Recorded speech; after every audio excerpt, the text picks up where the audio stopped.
Welcome to Reddit on Reddit by Half Pressed.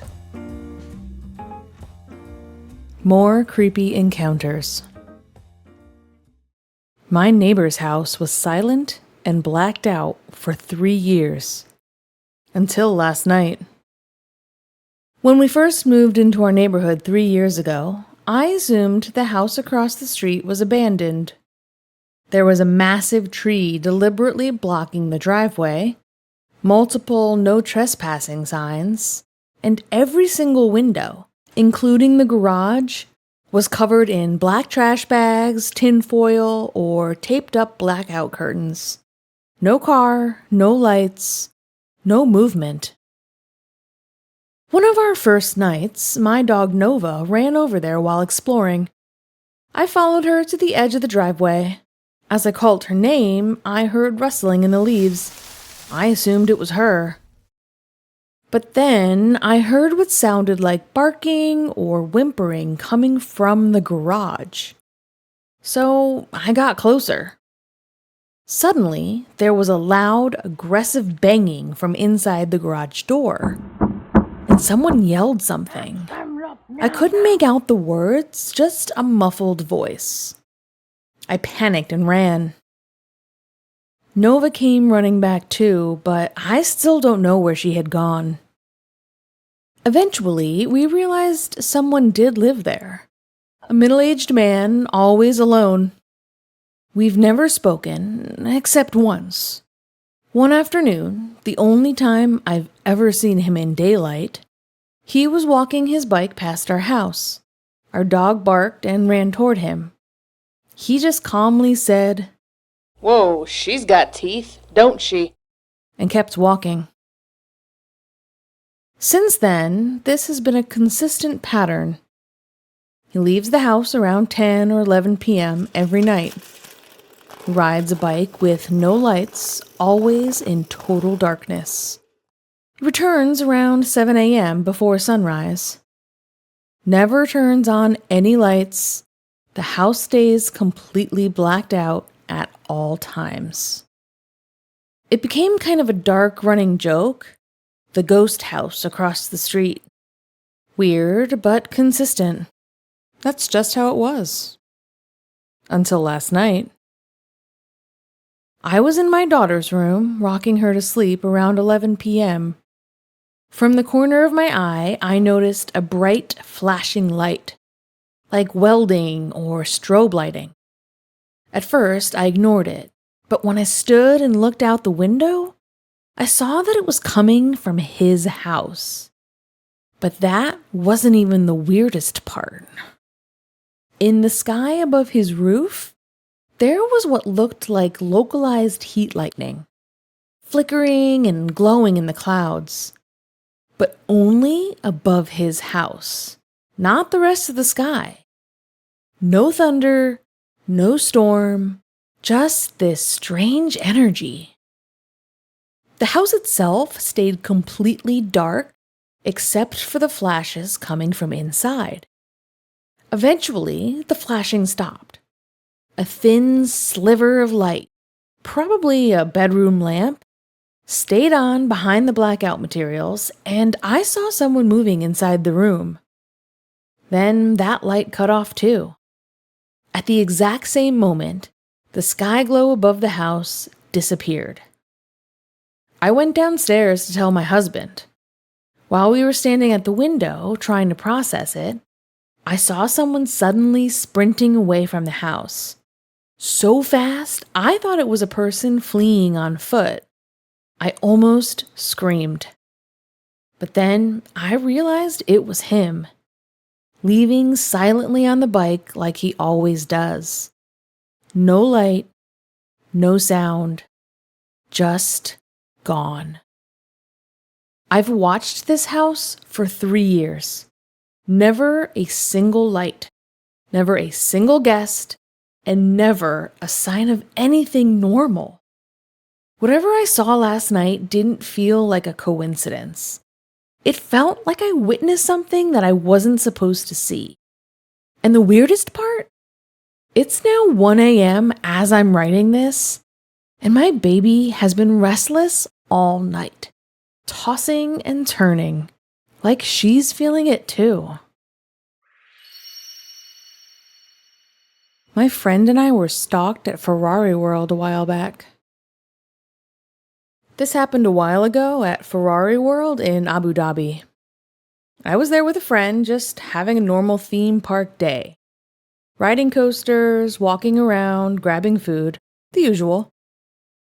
But then things got really uncomfortable. It all started on the turbo track ride. Me and my friend got seated next to this guy.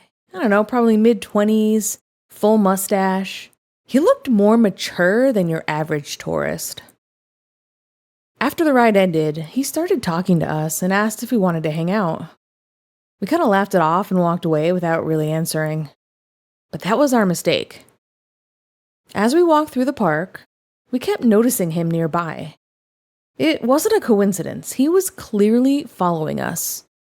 Every time we stopped, he stopped. Every time we changed directions, I don't know, he somehow ended up behind us again. And then came the questions. Hey, where are your parents? Do you live around here? Are you from this country? Do you have any way to communicate with your parents? His tone wasn't friendly. It was off. Totally creepy. Like, he was testing how alone we were. And I don't know how to say this, but you know how sometimes people can get way too familiar or like overly confident around people, especially younger people? That's exactly what it felt like. Way too comfortable, way too fast. Eventually, we made our way to Flying Aces, and I came up with a quick plan. I told my friend, loud enough for this guy to hear me, that I felt sick and I wanted to skip the ride. So we dipped into a nearby small shop instead, hoping to throw him off. And we thought we lost him. Later, we sat down to eat at one of the restaurants in the park. We were finishing up and finally starting to relax. And then we saw him again. Only this time, he wasn't alone. He had 2 other men with him, and they were clearly looking around the restaurant like actively scanning for someone. And then he pointed right at us, and all 3 of them started walking in our direction. We calmly stood up and walked off like we were heading to the restroom or something. And as soon as we were out of view, we made a run for the nearest exit through the gift shop. They were definitely following us at first. We could feel it. But once we made it into the connected mall and slipped into the crowd, we finally lost them. I still don't know what they wanted. It could have just been harassment, or it could have been something much more sinister. All I know is, I am really glad we trusted our gut and got out of there before whatever messed up thing could have happened with that guy and his friends. Now here's my lesson. If you are a young person in an amusement park, always stick with who you're with. Whether it's just one other friend or a sibling, whatever, don't allow people to join you out of the blue, and don't make the mistake of giving the impression that you're okay with it. Don't be scared to say no. You never know what might happen.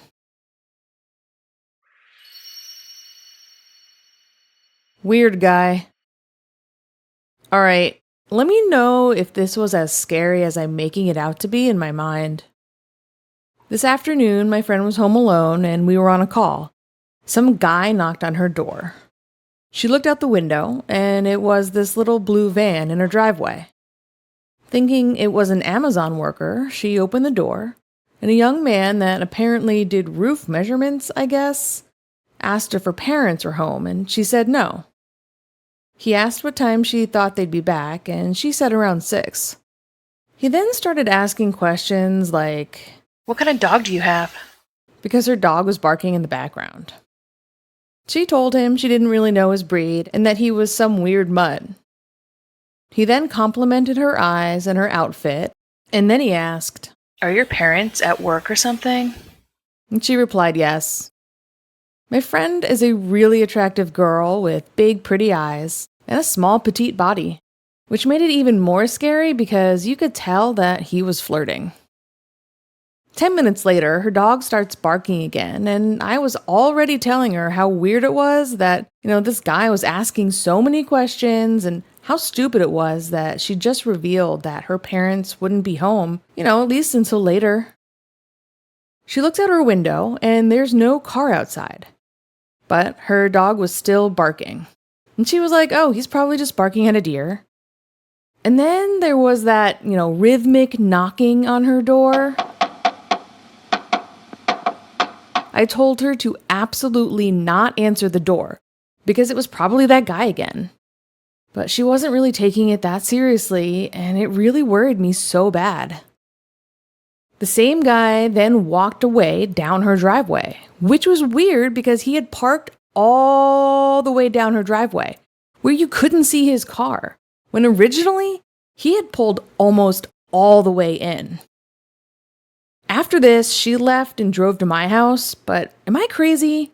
Maybe I just watch way too many true crime stories, but that was so scary. He was young and she said he was attractive, so it was possible that he just came back around to ask for her number and, the questions were him attempting to converse, but who does that on the job? Especially at someone's doorstep, I don't know, what do you guys think? Am I just overreacting? Thank you for listening to Reddit on Reddit by Half Pressed.